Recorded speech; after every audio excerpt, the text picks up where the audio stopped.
Hi everyone, welcome back to study IQ channel. Recently Bay of Bengal के अंदर France, India और Quad के बाकी nations USA, Japan and Australia के साथ में एक नेवल एक्सरसाइज हुआ है। उस नेवल एक्सरसाइज का नाम है ला पेरोज।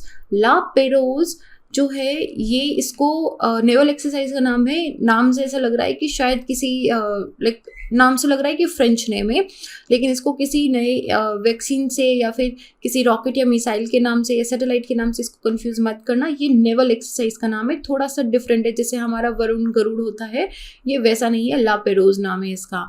और पहली बार क्वाड के जो बाकी नेशंस हैं इनके साथ में इंडिया और फ्रांस की ये नेवल एक्सरसाइज हुई है। सो स्ट्रेटेजिकली या फिर आप मरी टाइम पावर से देखो, this is a very very important show to the China कि चाइना का जो डोमिनेंस इंडो पैसिफिक रीजन में वो बनाने की कोशिश कर रहा है, उसके काउंटर में किस तरीके से बाकी कंट्रीज आके खड़ी हो रही हैं। नाउ इसके साथ दूसरा क्वेश्चन ये होता है जनरली कि फ्रांस का इंडो पैसिफिक रीजन में क्या इन्वॉल्वमेंट है। फ्रांस तो है वो यूरोप के अंदर है, ये फ्रांस का इंडो पैसिफिक रीजन से क्या लेना। लेकिन फ्रांस की काफ़ी सारी आइलैंडिक टेरिटोरीज हैं यहाँ पे, इसकी वजह से फ्रांस का टेरिटोरियल पावर की वजह से यहाँ पे बहुत अच्छा इन्वॉल्वमेंट बनता है and France can work as a very good balancing power here also. तो फ्रांस का मतलब जब हम क्वाड प्लस की भी बात करें, अभी आपको पता होगा कि रिसेंट क्वाड मीटिंग के अंदर क्वाड प्लस की भी बात हो रही थी, तो फ्रांस इज़ वन कंट्री जहाँ पे हम क्वाड प्लस को एक्सटेंड कर सकते हैं। तो हम साथ में ये भी समझेंगे कि फ्रांस का इंडो पैसिफिक रीजन में क्या रोल है। स्टार्ट करते हैं। मेरा नाम संतोष है। अगर आप मुझसे जुड़ना चाहते हैं तो इंस्टाग्राम या टेलीग्राम पे little_simple_बुद्धा पे सर्च करके आप मुझसे जुड़ सकते हैं। इसके साथ ही इस वीडियो का पीडीएफ आपको टेलीग्राम से मिल जाएगा, आप यहाँ से डाउनलोड कर सकते हैं। Coming to the news, Bay of Bengal के अंदर जैसे मैंने आपको बताया, इंडिया और क्वाड्रिलेटरल सिक्योरिटी डायलॉग, क्वाड के जो बाकी 3 मेंबर हैं, United States, Australia and Japan, इन सब ने ला पेरोज का एक जॉइंट नेवल एक्सरसाइज हुआ है, जिसको ऑर्गेनाइज किसने करा? फ्रांस ने ऑर्गेनाइज करा था। ये बहुत इंपॉर्टेंट है कि इसका ऑर्गेनाइजर फ्रांस था। इन सब ने पहली बार यहाँ पे, मतलब ये United States, Australia and Japan ने, इंडिया और फ्रांस की तो होती रहती है, हमको पता है, लेकिन इन सब की पहली बार एक ऐसी नेवल एक्सरसाइज हुई है। 5 से 7 अप्रैल अभी अभी हुई थी। और ये कब हुई है? जब अभी रिसेंटली जो 4 major democracies of Indo Pacific region है, इनकी जो पहली समिट हुई थी वीडियो कॉन्फ्रेंसिंग के द्वारा, उसमें with in a month they agreed कि यहाँ पे इंडो पैसिफिक रीजन के अंदर इंडिया और फ्रांस का जो नेवल एक्सरसाइज होता है उसके अंदर ये बाकी 3 कंट्रीज भी पार्टिसिपेट करेगी। ला पेरोज के अंदर 8 शिप इंडिया से थे, यूएसए से, ऑस्ट्रेलिया, जापान से थे, जिनको फ्रांस ने ऑर्गेनाइज करा था और लेड करा था। इसके साथ ही में ये it was like an exam also, क्योंकि यहाँ पे फ्रांस के जो 150 यंग फ्रेंच कैडेट्स हैं, उनमें मेन एंड वुमेन कैडेट भी थी।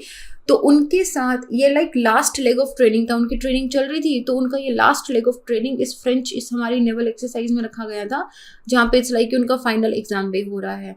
नाउ ये हमारी मरी टाइम डिप्लोमेसी के लिए बहुत इंपॉर्टेंट है। आपको पता है कि इंडिया अपनी मरी टाइम डिप्लोमेसी को फोर्टिफाई कर रहा है, हम स्ट्रॉन्ग कर रहे हैं, स्ट्रेंथन कर रहे हैं, क्योंकि चाइना का चाहे वो पर्ल हो, चाहे वो हमारा वन बेल्ट वन रोड हो, इन सब को काउंटर करने के लिए, चाहे वो रोड डिप्लोमेसी हो, चाहे मरी टाइम डिप्लोमेसी हो, India is actually collaborating with many of the countries also. Japan के साथ इंडिया ने कोलैबोरेट करके एशिया अफ्रीका कॉरिडोर की भी बात करी, ताकि वो वन बेल्ट वन रोड को काउंटर कर सके।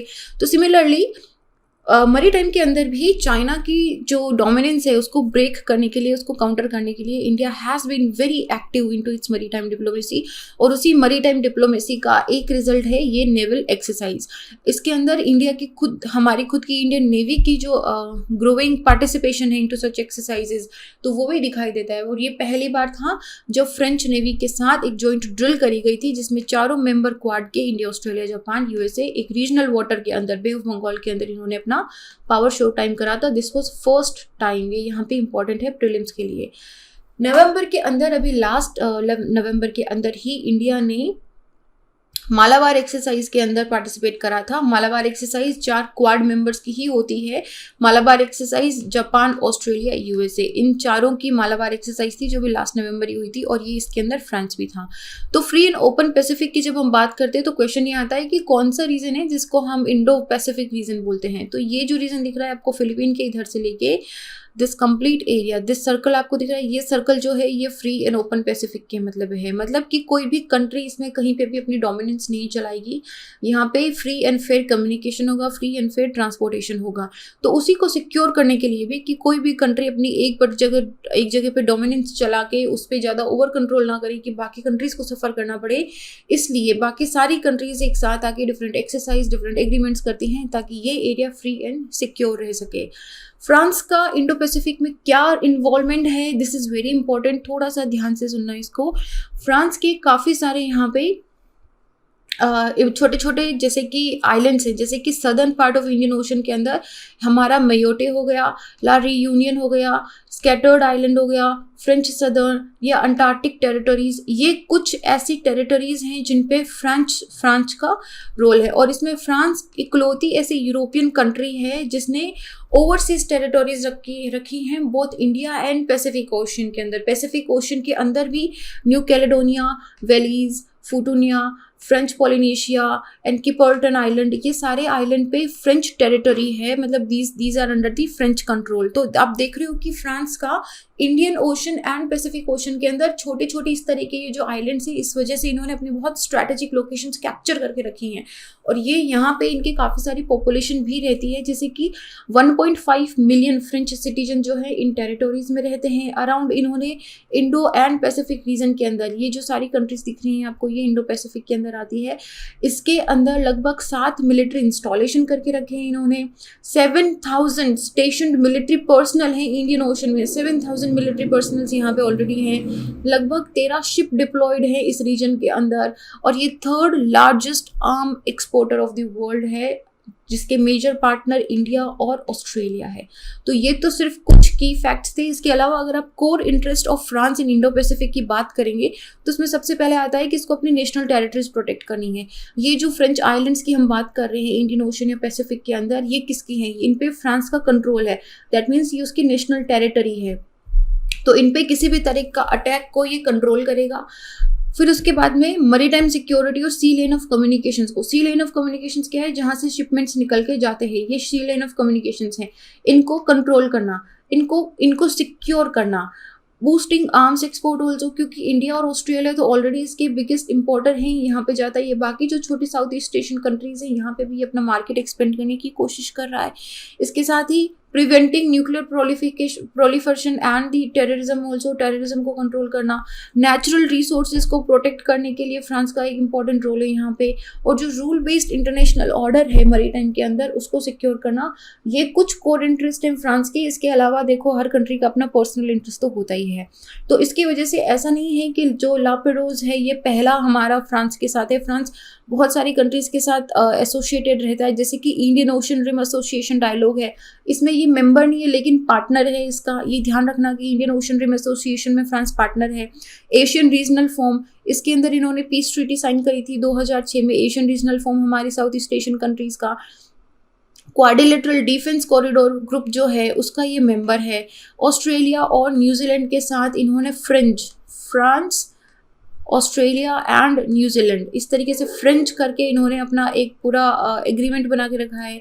यूएसए की जो ये रिम ऑफ पैसिफिक पे नेवल एक्सरसाइज होती है उसमें फ्रांस पार्टिसिपेट करता है।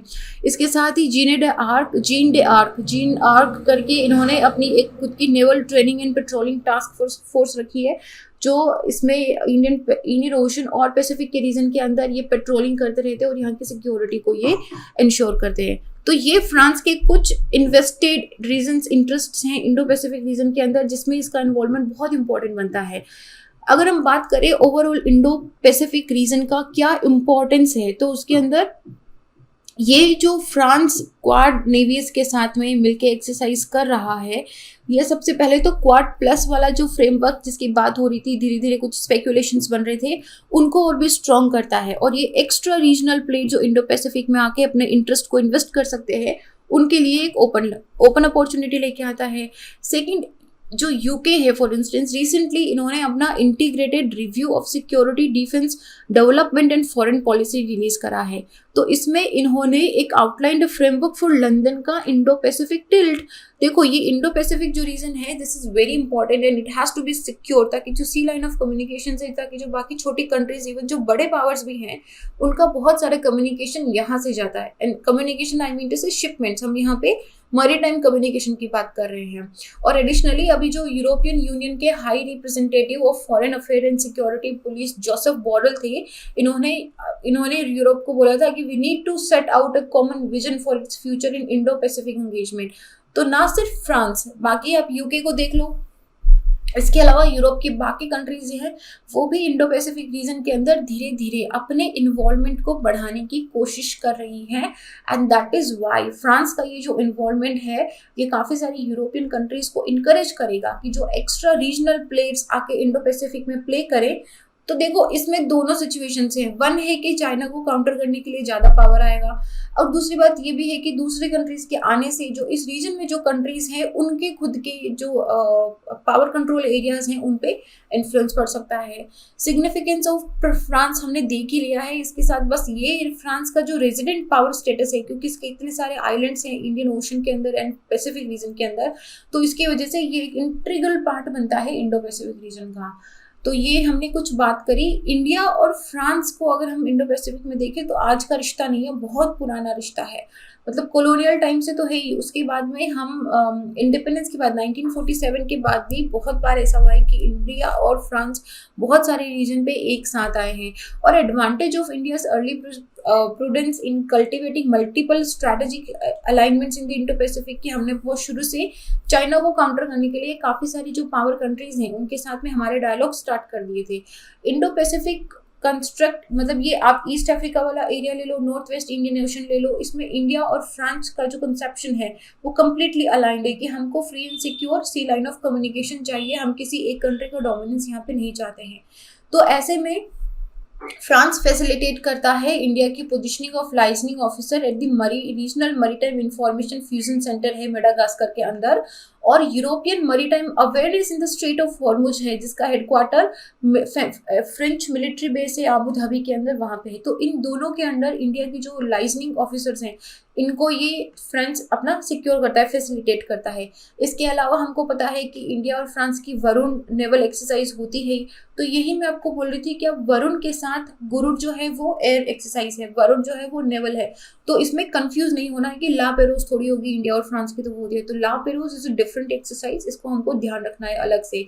तो ये तो जनरली एक्सरसाइज होती रहती है, इस बार इसमें जो है ये यूएई भी पार्टिसिपेट करेगा, ट्राइलेटरल एक्सरसाइज होगी जो पर्शियन गल्फ और गल्फ ऑफ ओमान के अंदर होगी। तो ये इस बार के लिए और भी ज़्यादा इंपॉर्टेंट बन जाता है कि इस बार वरुण के अंदर इंडिया और फ्रांस के अलावा और कौन सी कंट्री पार्टिसिपेट कर रही है, that would be our United Arab Emirates. तो ये बहुत इंपॉर्टेंट इंफॉर्मेशन है।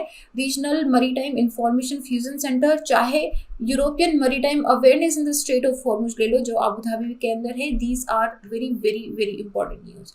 सो छोटा सा था लेकिन ये काफ़ी सारी फैक्चुअल डिटेल्स थी इसके अंदर। सो आई जस्ट होप कि आपको समझ में आया हो कि पहला तो फ्रांस क्यों इंटरेस्ट दिखाता है इंडो पैसिफिक रीजन में, और इंडो पैसिफिक रीजन का इंपॉर्टेंस क्या है, क्यों क्वाड भी इसको प्रोटेक्ट करने के लिए इतनी ज़ोरों शोरों से तैयारी पे है। तो this was a very simple article and इसका जो आपको PDF है वो टेलीग्राम पे मिल जाएगा। आप अगर मुझसे जुड़ना चाहते हैं तो इंस्टाग्राम पे जुड़ सकते हैं। This is it, I will see you guys in the next video. Till then be happy, Jai Hind.